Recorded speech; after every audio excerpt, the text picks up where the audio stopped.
Well, Mark Jackson's Golden State Warriors must have been tired of singing the same old song and dance whenever they come to the Alamo City. For a lot of you, Christmas meant kicking back and watching some NBA. For the OKC Thunder, it meant the chance to avenge a loss. A&M says during the weekend of the Missouri game, they sold about 500 of these number 2 jerseys and about 300 of these t-shirts. But it's more than just adrenaline that'll help you win in this game. It's also about teamwork, like any other sport. Coach Lee Fedora and company were out to answer that question last night at Merrill Green Stadium down in Bryan. A bit monotonous running through the white lines day in and day out, but it's the motivations of Aries that keep them going. In the world of martial arts, discipline and defense are key components, but for the Noltes, it's also a family affair. A&M men's basketball probably hopes Santa brings them some answers to their problems on offense. This is the headline in tomorrow's Navasota Examiner, State Champs. The team started the season strong, and despite losing a key member of their team and family, they managed to finish the same way. The Troy Trojans are knocking on State's door, and you can thank a healthy and sometimes bizarre sense of humor for their postseason run.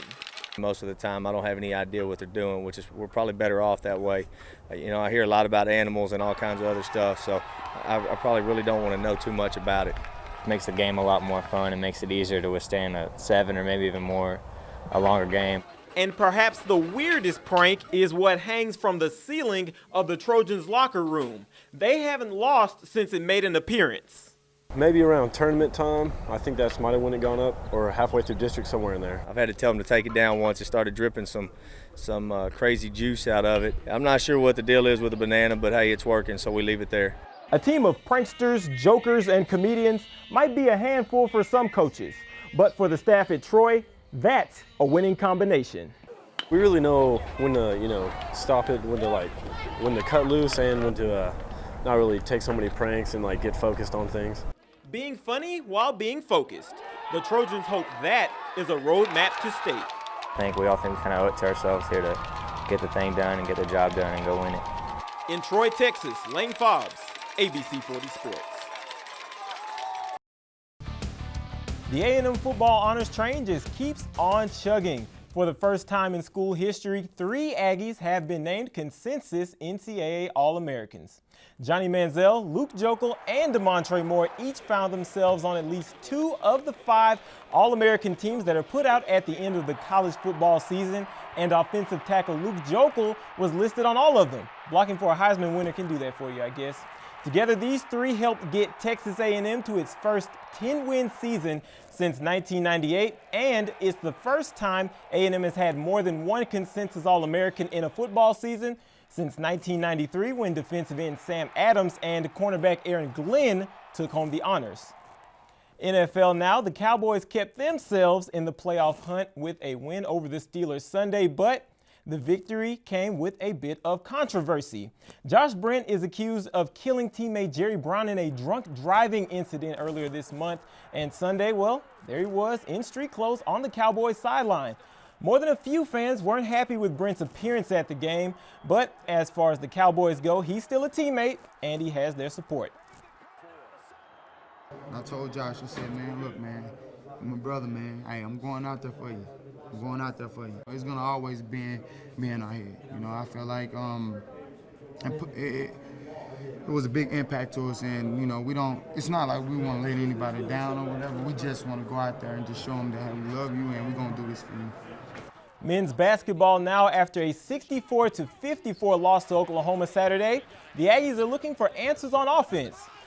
Other than Elston Turner, who leads the team in scoring, points aren't really easy to come by if you're A&M these days. Coach Kennedy tried to fix this problem at the end of last year, but so far that hasn't been working.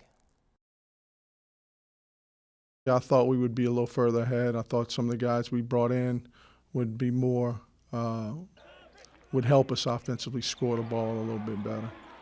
We struggled scoring last year, and we did lose LeBeau and Middleton, who were good scorers and veteran scorers. We're just relying on some new guys to do some things that they haven't done at this level before. Over in Waco, Baylor took on South Carolina upstate tonight. Brownie geography points if you know where that is. First half, here's Big 12 Rookie of the Week Isaiah Austin with the layup on his way to a double-double on the night. That ties it at 12. Upstate's hanging around though. Here's the three ball, ties it at 25, so it's getting a little toasty in the Farrell Center for the home team. But the Bears finally wake up in the second half. Pierre Jackson to Corey Jefferson moving on up. Jefferson led the team with 17 points, and Pierre Jackson added 14 of his own. There he is with the jumper as Baylor avoids the upset by the final score, 73-57. Finally tonight, Jeremy Lin had 22 points and 18 assists tonight as the Rockets took out the Knicks 109-96. Houston is now 9-2 against the Eastern Conference this year. And that's it for sports. And go there and smell the track and be in that stadium and see that environment. And it's just such a beautiful thing to see. And I'm so blessed to be able to see it. After breaking the world record in 100-meter hurdles and taking Olympic gold in the event, it's back to work for Aries Merritt. 8 months of jumping the same hurdles over and over again sit between him and the World Championships in August.